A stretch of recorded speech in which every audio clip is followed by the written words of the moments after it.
Cambiamos de tema completamente, tenemos invitado en el estudio. Ustedes saben que estamos conociendo a los candidatos de cara a las elecciones del 26 de octubre. Se van a elegir, por supuesto, nos interesa el distrito porteño, se van a elegir 3 senadores y 13 diputados. Y siempre, todas las semanas tenemos acá en el estudio alguno para conocer un poco sus planes, sus proyectos, qué es lo que piensa de la actualidad nacional. Nuestro invitado de hoy es primer candidato a senador nacional por el Frente de Izquierda y de Trabajadores, Unidad. Él se postula junto a Miriam Bregman, que va como candidata a diputada. Él es Cristian Castillo. Bienvenido. Hola, ¿qué tal? ¿Cómo están? ¿Todo bien? Todo bien, muy buenas tardes. ¿Venís del Congreso? Vengo del Congreso, sí, estábamos en una audiencia pública por 2 docentes procesados en Misiones, que bueno, vinieron con una delegación para acá y desde los diputados del FIT le facilitamos la realización de la audiencia. Es por el conflicto de mayo del 2004, cuando se movilizaron fuertemente con cortes, huelga, lucha, pelea muy fuerte, su salario verdaderamente de hambre y bueno, y contaban la situación que viven en las escuelas, ¿no? Sin recursos, sin materiales. Algunos son docentes de frontera en situaciones muy complicadas y están en un proceso de juicio de criminalización de protesta social, así que les dimos voz en el Congreso recién. Vos ya sos diputado, vas a renovar, ¿no? Soy diputado, tengo la rotación de banca porque en el FIT tenemos siempre un acuerdo que vamos rotando dentro de la banca. De los 4 años de la banca que tengo yo, dejo ahora los 2 años y me reemplaza Néstor Pitrola en la banca. Bien. Hablemos un poco de la actualidad, de lo más actual que es, por ejemplo, que se bajó la candidatura de Espert, algo que ustedes venían reclamando, venían señalando hace tiempo. ¿Cuál es tu opinión? ¿Cuál es tu reflexión? Bueno, a ver, Espert es alguien que ya se sabía que tenía la relación con Fred Machado. Lo que pasa es que no se la había valorado. En un debate de candidatos del 2021, en un canal de televisión, Nicolás del Caño se lo dijo a Espert, pero bueno, nadie se hacía mucho cargo, ¿no?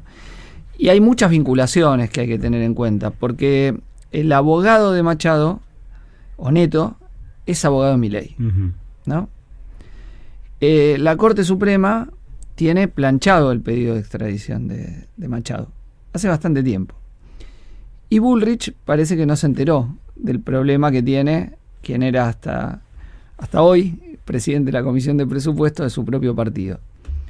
Porque cualquier otra persona que hubiese hecho un video como el que publicó Espert, diciendo, sí, me prestó el avión privado Machado y además me dio $200.000. 36 vuelos, que Espert recién lo reconoció cuando lo dijo el juez Martínez de Giorgi. Hasta entonces decía que fue un vuelo casual a presentar un libro a la ciudad de Viedma y no había ocurrido más que eso y que lo había visto una sola vez a Machado y ahora sale que no, que tenía una relación íntima. Incluso leía la versión de que cuando viene fugándose de Estados Unidos acá, Machado, con el primero que se reúne con Espert en su casa de Bécar, bueno, y que después le paga por una minera que era un medio de lavado de dinero, según la causa, a él, bueno, cualquier otra persona, imagínense ustedes a Patricia Bullrich, lo que estaría diciendo. Y acá no se enteró. Incluso hay un llamado que hace, equivocándose al periodista Diego Iglesias, pensando que era el fiscal, preguntándole, ¿cómo viene la extradición de Machado? ¿No? Eso muy no llamativo. Contó Diego Iglesias, dice, tenía mi número, hace mucho no me llamaba Patricia Bullrich, me llama el otro día, digo, ¿qué será? Y le tengo que decir, no te equivocaste de Diego Iglesias, ¿no? Bueno, yo creo que son todas cosas muy, muy raras, ¿no? Y un gobierno que supuestamente combatía el narcotráfico. Uno lo denunciaba porque decía, bueno, esto es puras palabras, cuando hicieron un blanqueo enorme donde los que blanquean no son los que tienen todo al día, sino los lavadores de dinero de distintas actividades. Y Milei había dicho, vengan, laven acá, no hay problema, no me importa dónde viene su plata. Pero esta relación tan cercana con alguien que le financió la campaña, es decir, no todos los días alguien viene y te dice, admiro tus ideas, tenés un avión privado para que viajes por todos lados. Y vos no averiguás nada y decís, qué ingenuo que soy, o no sabía que este hombre lavaba dinero, estaba con los narcos. Todo muy raro, de alguien que se jactaba de pedir cárcel o bala, ¿no? Bala, sí. Que lamentablemente... No sabemos qué tipo de bala sería, pero... Y te acordás que le preguntaron y él dijo de plomo, de goma. El tema es que un compañero mío perdió un ojo por el cárcel bala de Spert, y Pablo Grillo está peleando por su vida, ¿no? Por el cárcel bala de Spert, que opina que todo el que se manifiesta por sus derechos es un delincuente que merece que le metan cárcel bala, porque ese fue el sentido de lo que él había dicho, ¿no? Cuando estábamos nosotros en las manifestaciones y decían los diputados del Frente Izquierda, Miriam Bregman, Nico del Caña, todo, cárcel bala por delincuentes. Él opina que los jubilados que se movilizan, el sector de la discapacidad, las universidades, todo el que pelea y lucha por alguna causa y sale a la calle a defenderla es un delincuente, no él, que los narcos le pagaron la campaña y después le dan plata, no se sabe por qué, ¿no? Entonces hay un contraste muy grande entre esas dos cuestiones, ¿no? Cuando ustedes finalmente, no es que lo lograron solo ustedes, pero ustedes lo venían reclamando hacía mucho tiempo, ¿no? Finalmente él se baja de la candidatura, también se baja de la comisión de presupuesto, ¿no? ¿Usted cómo lo vive eso? ¿Como un triunfo político? Sí, porque, digamos, por un lado, digamos, algo que queda totalmente expuesto, pero por otro lado también nos deja a nosotros con una desazón de tremenda, decir, esto nunca va a arrancar. Bueno, lo que pasa es que era previsible, ¿no? Cuando uno ve el personal político que conforma el actual gobierno, ¿viste el chiste que hacen en las redes sociales que dicen, y si sale bien? No, con esta gente no puede salir bien. Bueno, es más o menos así. No puede salir bien. Por los intereses económicos sociales que defienden, porque los que integraron a su gobierno son gente que cuando estuvo hizo lo mismo que ahora y llevó un desastre. Me refiero a Caputo, a Sturzenegger. ¿Y por qué ahora va a ser de otra manera si están haciendo lo mismo? Gente que son trader, que viven del negocio de la deuda y de la especulación financiera y ordenan todo desde ahí, y que cuando la choca, y por si fuera foco, siguiendo los consejos del FMI, que ya sabes que la vas a chocar. Te zafa un mes, 2 meses, 3 meses, 4 meses y la terminás chocando. Le pasó a Macri, le pasó a Alberto, que también firmó con Guzmán el acuerdo con el FMI, y ahora... ¿Qué se debería hacer en tu opinión entonces? Desconocer una deuda ilegal, ilegítima, fraudulenta, y que se hagan cargo de ello. ¿Cómo nos dejan frente al mundo? Mucho mejor que ahora, porque lo que estamos desconociendo es una estafa, donde hay que poner en evidencia que los 2 grandes préstamos que nos están ahogando fueron préstamos políticos hechos por Trump en el primer gobierno para que Macri reelija. Ni así pudo reelegir. Pero ellos no se hacen cargo. ¿Cómo? Ustedes lo dieron para la reelección de Macri, porque después se lo tiene que pagar el pueblo argentino cortando pensiones en discapacidad en forma discrecional, pagándote jubilaciones de hambre, recortando las universidades, y ahora lo mismo. Trump incidió en el FMI para que le dé el primer préstamo a Milei, mes de abril, tenía que pasar por el Congreso, Milei hizo una maniobra y lo mandó como DNU, para que no se traten las 2 cámaras como debía ser y sea solo en una, y ahí está la responsabilidad de los que se lo votaron a favor. Y ahora, en 5 meses se agotó la plata, se fumaron los dólares para beneficiar a los amigos de Caputo, y ahora de nuevo tienen que ir otro préstamo que van a tratar que no pase por el Congreso, aunque tiene que pasar por el Congreso. Porque sería un swap, en teoría, entonces... Tendría que pasar por el Congreso. Todo lo que tiene que ver con la deuda, ya en la Constitución, ¿no? Antes de la ley Guzmán tenía que pasar por el Congreso, aunque los gobiernos no lo cumplían. Y ahora más con la existencia de una deuda que dice tiene que pasar por el Congreso. Entonces, ya sé que van a tratar de eludirlo, van a hacer maniobras, pero es lo que debería ocurrir. Y Trump dice, y Scott Bessent, le doy este préstamo para que le vaya bien a Milei y para que reelija a Milei.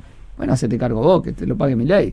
¿Por qué el pueblo argentino tiene que ser el que paga los negocios políticos de los gobiernos de la derecha norteamericana? Es muy claro, hay que poner eso en evidencia, porque, insisto, los 2 fueron préstamos políticos. Lo que pasa es que el gobierno de Alberto Fernández, en vez de haber denunciado ese carácter, y en medio de la pandemia había muy buenas condiciones políticas internacionales para hacerlo, prefirió aceptar el préstamo de Macri, legalizarlo, decir que ahora era un FMI bueno, como decía Guzmán en ese momento, y terminaron en un desastre, porque era evidente, aplicás la línea con el FMI y te va mal. Bueno, en ese momento el peronismo se dividió, un sector votó a favor y sostuvo el acuerdo, otro sector votó en contra, pero sin hacer muchas olas, y otros se abstuvieron. De hecho, quien confronta con Miriam en la ciudad de Buenos Aires se abstuvo, Itay, no votó en contra, Itay Hackman me refiero. No se animó a votar contra el FMI. Y ahí hay un punto central. ¿Por qué? Ahora, ¿qué vamos? ¿Qué dicen las otras fuerzas que hacer con el FMI? Bueno, nada, no saben, no contesto, no hablo de ese tema. ¿Y de qué vas a hablar si no hablas de lo que nos está encadenando en este momento? ¿Qué harías? Pues después vos sacás los votos, te votan y después lo que haces, ¿quién te controla? A ver lo que haces. Y otra vez yo veo que el peronismo está volviendo a hacer lo mismo. En el frente de todos no dijeron que iban a hacer, y cuando llegaron terminaron claudicando, cediendo al FMI, aceptando la deuda de Macri, y ahora tampoco dicen qué van a hacer con la deuda. No es que vos ves, firmamos un programa y nos comprometemos. Con nosotros se puede estar a favor, se puede estar en contra, pero saben lo que vamos a hacer. Nosotros no vamos a votar ningún pacto con el FMI ni con acreedores para que sigan saqueando el país. Decimos que hay que enfrentarlo y exponerlos. ¿Qué leyes planean llevar al Congreso para que Argentina sea un país viable y no tengamos que pedirle plata al FMI? Porque nunca cierran las cuentas. Mira, ahora estamos ante un problema que tenemos que revertir leyes. Tenemos que revertir un andamiaje que está dejando este gobierno, que hay que darlo vuelta. Tenemos que anular el DNU 70-2023, primer punto, clave, central, nodal. Tenemos que revertir las leyes represivas de Bullrich, que han agravado la situación de cualquiera que se manifiesta. Hoy está a tiro porque te detienen 2 manifestaciones, que te meten repitencia y reiterancia y te dejen con preventiva, sin estar ni siquiera condenado. Es una ley muy grave que le votó el peronismo en el Senado, muy grave. Así que ahí tenemos un tema de reversión. Yo insisto, la primera ley que nosotros proponemos es el desconocimiento de la deuda. No va lo del FMI. No reconocemos las deudas que han tomado para actuar en contra del interés del pueblo argentino. ¿Ustedes sienten que alguien nos acompaña en eso? ¿Más allá de la izquierda? Yo creo que la mayoría del pueblo argentino nos va a acompañar en que no hay que aceptar una deuda ilegal, ilegítima y fraudulenta. Así es. Yo creo que la mayoría de la población ya sabe que con el FMI te va mal. Que ir al FMI es esto. Es lo que la chocaron los 3 gobiernos. Porque, a ver, te lo enfoco de otro lado del mismo problema. ¿Por qué los últimos 3 gobiernos jodieron a los jubilados? Lo jodió el gobierno de Macri, lo jodió el gobierno de Alberto Fernández y ahora Milei. Porque se los pidió el FMI, los 3.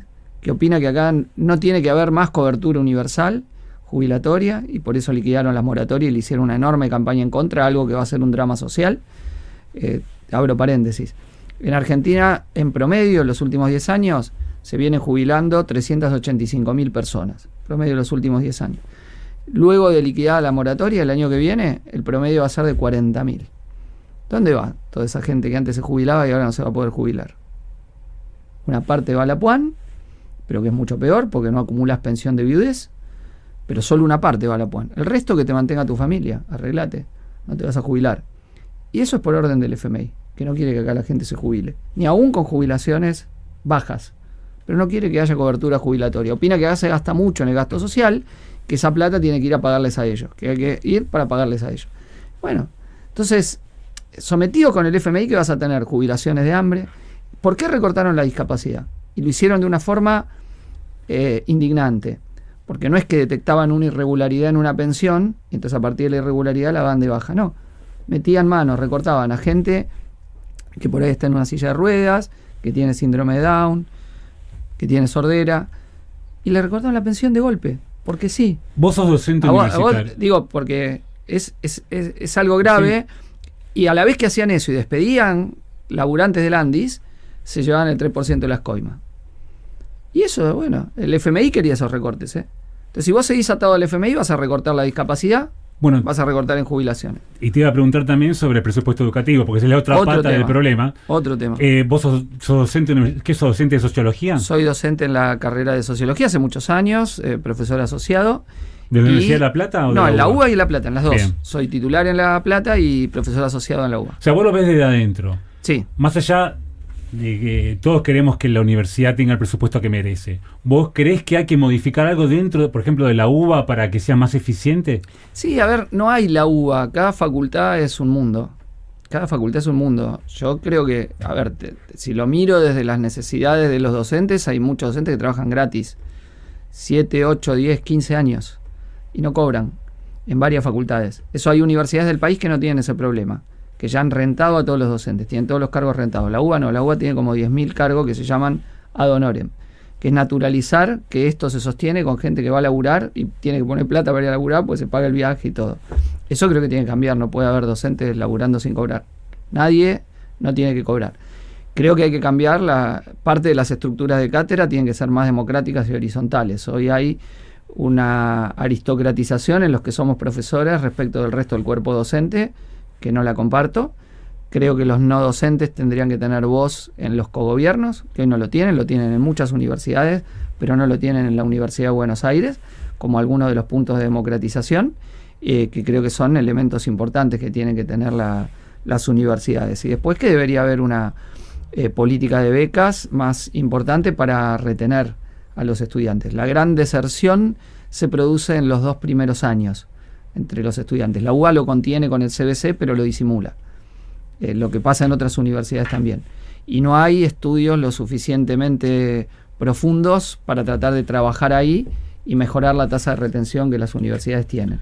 Hace poco estuvo acá López Murphy, contó que, en su opinión, entra mucha gente en la universidad, pero muy pocos se reciben. No es tan así. Todo depende si contás el CBC o no contás el CBC. O sea, si cuento desde lo que entran al CBC, la tasa de retención es menor. Si cuento el que salió del CBC y entró a la universidad, la tasa de retención es pasable, pero no lo que debería ser. Te doy elementos sencillos. A ver, las universidades, salvo casos las facultades, en la UBA y La Plata, es el caso que conozco, no tienen jardines maternales, materno-parentales. Con lo cual vos ayudarías mucho a frenar la deserción de las madres y los chicos que son padres y tienen que dejar porque no tienen dónde dejar sus pibes. Sin embargo, eso no hay. Hay una ley que dice que en lugares donde hay más de 500 tiene que haber. Bueno, no hay en las universidades. Debería haberlo. Yo creo que ayudaría a que una parte del estudiantado que le cuesta más por eso no esté. Y después, como te decía, el tema de becas para el sostenimiento económico. Este año, por ejemplo, hubo una mayor deserción por un tema socioeconómico. La gente está peor y bueno, deja o toma un segundo laburo o hace otra cosa para poder vivir y deja la universidad. Hubo una deserción un poco mayor, pero es por esa razón. El de este año es puramente socioeconómica. Hay otros que algunos tenemos intuiciones, que damos clases hace mucho tiempo, porque hay también un gap entre la entrada al secundario y el mundo universitario. Hay que apoyar más ahí en ese tránsito, que a muchos les resulta familiar cuando vienen de algunos colegios y a otros les resulta un mundo en el cual tienen que terminar de entrar. Entonces, también ahí tiene que haber un apoyo mayor, ¿no? Porque, bueno, por un problema de desfinanciamiento, la educación en los distintos niveles ha caído en parte en su calidad, ¿no? Uh-huh. Y esto viene de largo, viene de la Ley Federal de Educación de Menem. Cuando descuartizó el sistema educativo, la universidad se mantuvo en ese sentido mejor porque tiene una cobertura igual en cuanto a salario de docentes, a recursos que hay en cada universidad del país. O sea, cada docente en cualquier universidad del país cobra lo mismo, uh-huh. Tiene el mismo régimen. En el resto de los niveles no. En el resto de los niveles depende de la jurisdicción que vos tenés. O sea, vos en un distrito podés cobrar el doble de salario por lo que haces que en otro. Y la inversión por estudiante es muy diferente según el lugar del país donde vos estés. Eso es un resultado de la jibarización que hizo Menem en su momento con la ley federal y nunca se revirtió. Entonces vos ahí tenés que lo poco que compensaba el Estado Nacional con el FONID, Milei lo liquidó, el Fondo Nacional de Incentivo Docente, te lo sacó. Y hoy no tenés mecanismo de compensación. Entonces tenés mucha desigualdad en el acceso al sistema educativo, tanto en inicial como en primaria como en secundario.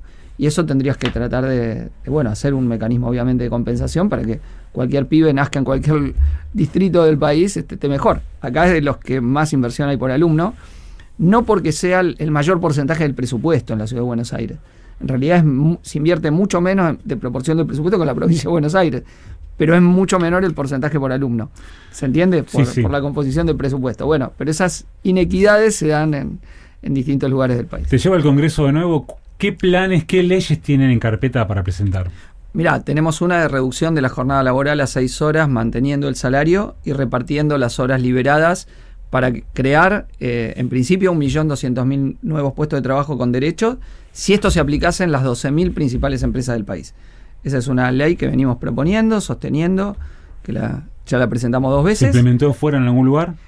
No tal como decimos nosotros, sí con elementos de reducción de la jornada laboral, sí, y hay en Chile es el último que acaba de bajar la jornada laboral. Argentina la tiene desde el año 1929, 48 horas semanales, es de las más largas que quedan en Latinoamérica. Las 8 horas no van más para ustedes. Ojalá hubiese 8 horas, esa bueno, es la suele realidad. Ser más. No hay, lamentablemente la jornada al revés, acá se está extendiendo.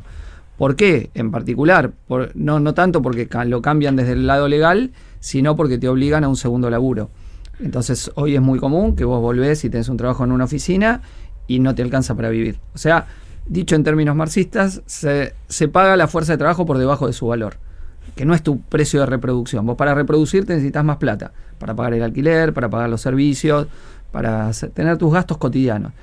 y no te alcanza. ¿Qué haces? Te vas a pedalear, te vas a Uber si tenés un coche, changueás el fin de semana o naturalizás las horas extras como algo habitual, no como algo extraordinario una vez que puedo. Entonces al revés. ¿Por qué? Porque ha tenido una caída brutal los salarios.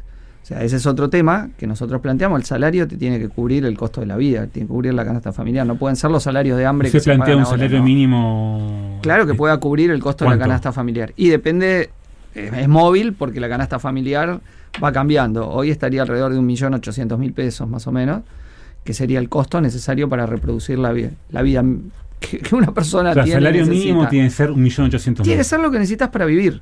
O sea, ese tendría... Por ejemplo, ¿quiénes negocian así el salario en Argentina? Los aceiteros. Vos escuchás a los dirigentes de la Federación Aceitera y dicen, nosotros negociamos dentro de lo que necesitamos para vivir. Tenemos una canasta, la hacemos. Así debería ser la negociación salarial en todos los sectores. Yo necesito esto para vivir. Y a partir de ahí se incrementa, ¿no? Según la actividad, especialización, capacitación, etcétera, etcétera, antigüedad en los convenios que hay. Pero no ahora. El salario mínimo es una miseria. ¿Y cómo hace un tipo de una pyme para pagar esos salarios mínimos? Bueno, si vos, como pagás una máquina, vos una máquina no decís que la máquina cobre menos que su valor. Vos la máquina la tenés que pagar al precio que tiene la máquina. La reproducción de la fuerza de trabajo tiene un valor determinado. Ahora, nosotros cuando planteamos la reducción a las 6 horas, que es el proyecto que estamos discutiendo, decimos, empezamos por las grandes empresas. Empezamos por las 12.000 que han ganado, que nadie puede decir... Che, no, es un kiosquero de barrio que tiene problemas. No, estas son 12.000 que han ganado mucho, que han tenido rentabilidad extraordinaria con los distintos gobiernos. ¿Qué sería, para que se entienda? Si una fábrica tiene 3 turnos de 8, pasaría a tener 4 turnos de 6. Creás los nuevos puestos de trabajo. ¿Dónde pasó en Argentina? En el subte. En el subte, en la pelea, en el marco del año 2001, 2002, 2003, se consiguieron las 6 horas de trabajo y se incrementaron los puestos de trabajo con las horas... con los puestos de trabajo que se liberaban. El laburo insalubre, entra en juego otras cuestiones también, ¿no? El argumento fue la insalubridad de conjunto para pedir las 6 horas. Pero primero no se quería dar, se logró en un sector y luego en todo. El subte había tenido 2 grandes conquistas, los laburantes del subte. Primero, terminar la tercerización. Había muchas empresas tercerizadas con convenios peores y ellos la pelearon, incorporaron laburantes de 7 empresas al convenio del subte. Y el otro, el tema de la jornada laboral. Volvieron a 6 horas, que fue algo que les arrebató la dictadura militar y nunca habían podido volver a tener. Y lo volvieron a tener y se crearon nuevos puestos de trabajo a partir de eso. Entonces, ese esquema, insisto, en las 12.000 principales empresas, que permite que lo que hoy es una irracionalidad, porque la productividad del trabajo aumentó enormemente en 1929, sin embargo, no se redunda en la jornada laboral. Vos seguís laburando la misma jornada típica establecida por ley. ¿Y por qué? ¿Por qué no se redujo la jornada laboral si los adelantos científicos y tecnológicos te permitirían hacerlo? Simplemente porque como para el capital no es rentable, entonces te jode.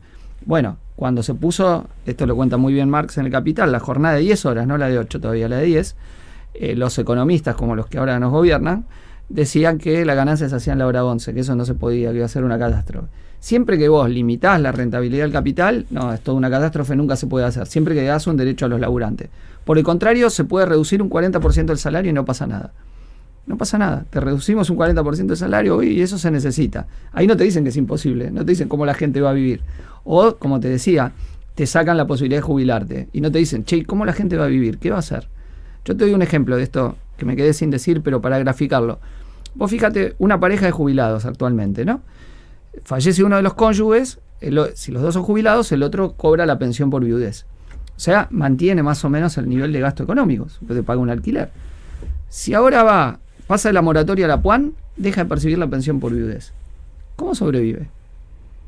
Persona supone de 85 años, se les muere la pareja. ¿A la calle va? Bueno, entonces yo a veces escucho que dicen la moratoria. Digo, ¿pero ustedes se pensaron a pensar la situación social que están creando? Bueno, no les importa, es un número esa persona. O cuando te dicen, un laburante del sector público que hace 20 años que labura, no tiene un problema de legajo, sino simplemente que lo tomaron con trabajo precario, es un único pecado, lo recortamos, lo echamos a la calle sin indemnización, como se van a Gloria Sturzenegger, que hizo con 50.000 laburantes del sector público. ¿Y esa persona qué vive? Bueno, que se arregle. Ah, sí, en un país que no crea empleo. En un país que no crea empleo, vos lo echás y lo dejás en la calle, bárbaro, te felicito, qué buena onda. Bueno, eso le ha pasado a un montón de laburantes, y uno conoce muchas de esas historias.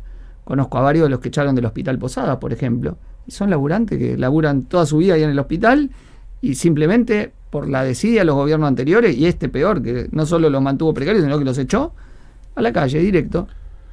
Bueno, entonces hay una lógica argumental. Yo no te quiero interrumpir, pero tengo preguntas y se nos acorta el tiempo. Obvio. Te termino esto. Hay una lógica argumental que se le justifica todo al capital y nada al trabajo. Bien. Primer proyecto, reducción de la jornada laboral. ¿Cuál es tu otro proyecto?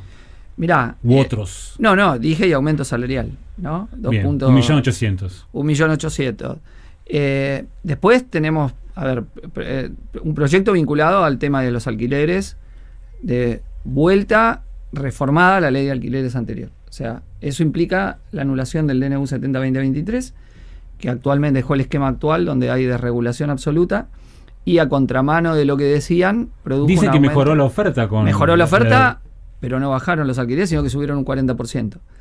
Entonces, ahí lo que ellos decían, a ver si desregulamos todo, la oferta va a mejorar y van a bajar los precios de los alquileres. Mejoró la oferta, pero los precios del alquiler subieron el 40%.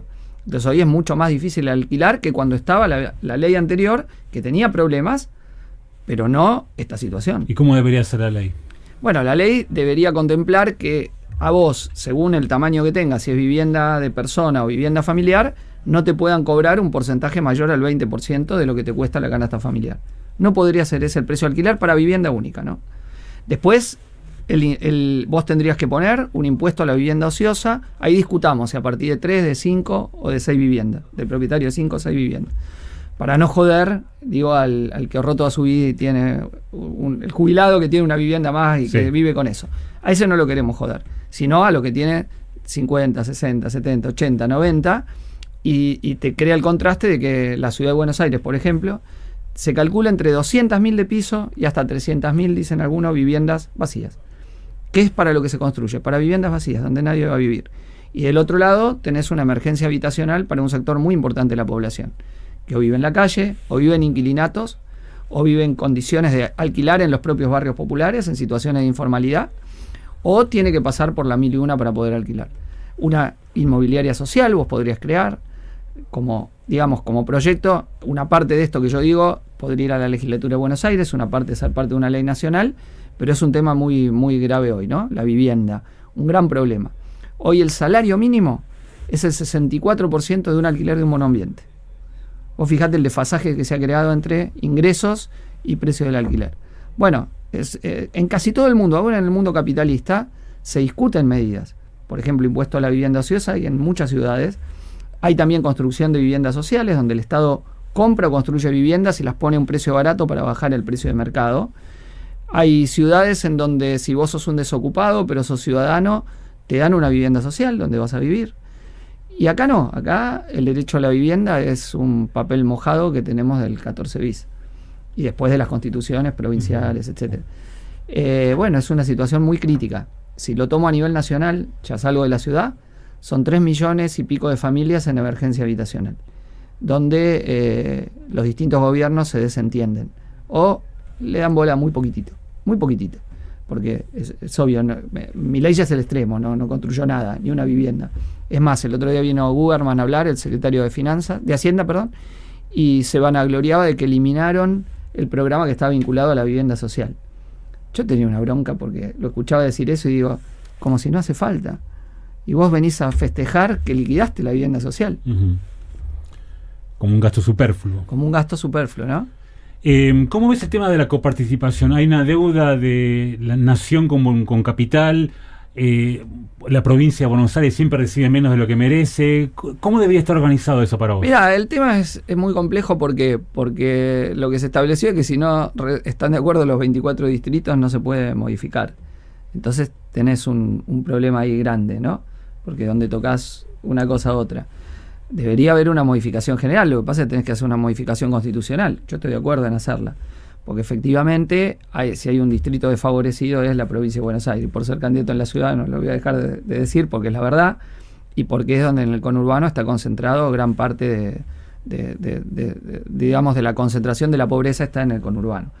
Vos tenés a niveles promedio de la sociedad, está en otros distritos del país, pero a nivel de número absoluto el centro está en el conurbano. Y ahí hay una mirada un poco mezquina que dice, amurallo la ciudad. Y vos no podés amurallar la ciudad. Vos, los dramas que tiene el conurbano te caen en la ciudad. Como lo que te pasa en la ciudad, te golpea en el conurbano. Entran 3 millones de personas a laburar todos los días que vienen del conurbano. Si vos no lo resolvés como problema de conjunto, estás jorobado. Y tenés que poner más recursos. O sea, no hay ahí discusiones donde... A ver, hay un tema que hay provincias donde efectivamente si no le caen ciertos recursos no existen. Y hay otras que dan esos recursos y no reciben lo suficiente y no les alcanza. Buenos Aires. Bueno, la provincia de Buenos Aires que había... Menem hizo un pacto con Duhalde que era, te compenso eso con el Fondo de Reparación Histórica, ¿no? Duhalde le dijo, mira, yo ni loco voy ahí. Cuando fueron los saqueos de la época de Alfonsín, ahí vos me mandás al matadero y dice, no. Lo que pasa es que el Fondo de Recuperación Histórica del Conurbano se paró, se liquidó, prácticamente recibía menos la provincia de Buenos Aires que otros lugares. Y Macri se lo dio a Vidal, le dio muchos recursos. Alberto le dio recursos a Kicillof por la vía de los recursos extraordinarios, no de los recursos de mejorarle una medida objetiva. Y ahora está en una situación muy, muy jorobada, esa es la verdad, de freno de recursos. Lo cual, sin embargo, no explica decisiones políticas que ha tomado el gobernador de la provincia con las que no concuerdo, como los bajos salarios docentes o del sector salud, que son muy bajos, o descontarle el salario a los docentes cuando hacen huelga, ¿no? Como ¿Y la deuda que tiene Nación con Capital? Macri le dio plata de más a la capital. Sé que es impopular. ¿Vos crees que le dio de más? Yo creo que le dio de más, eso. Que le dio para financiarle el negocio de la policía en la ciudad de Buenos Aires de más.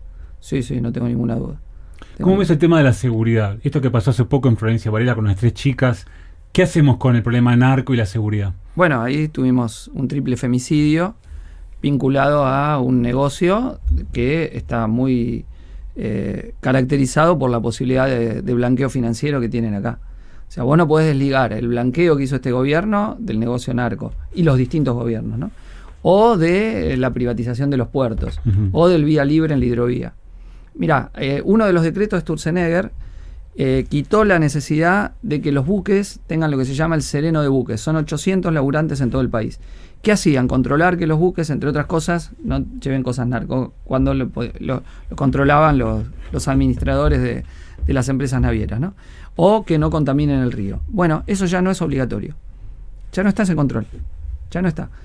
Entonces, hay muchas aristas vinculadas al tema del narco, ¿no? Yo creo la facilidad para entrar en Argentina, la facilidad para lavar dinero, son 2 puntos muy importantes. La connivencia con el aparato policial es otro.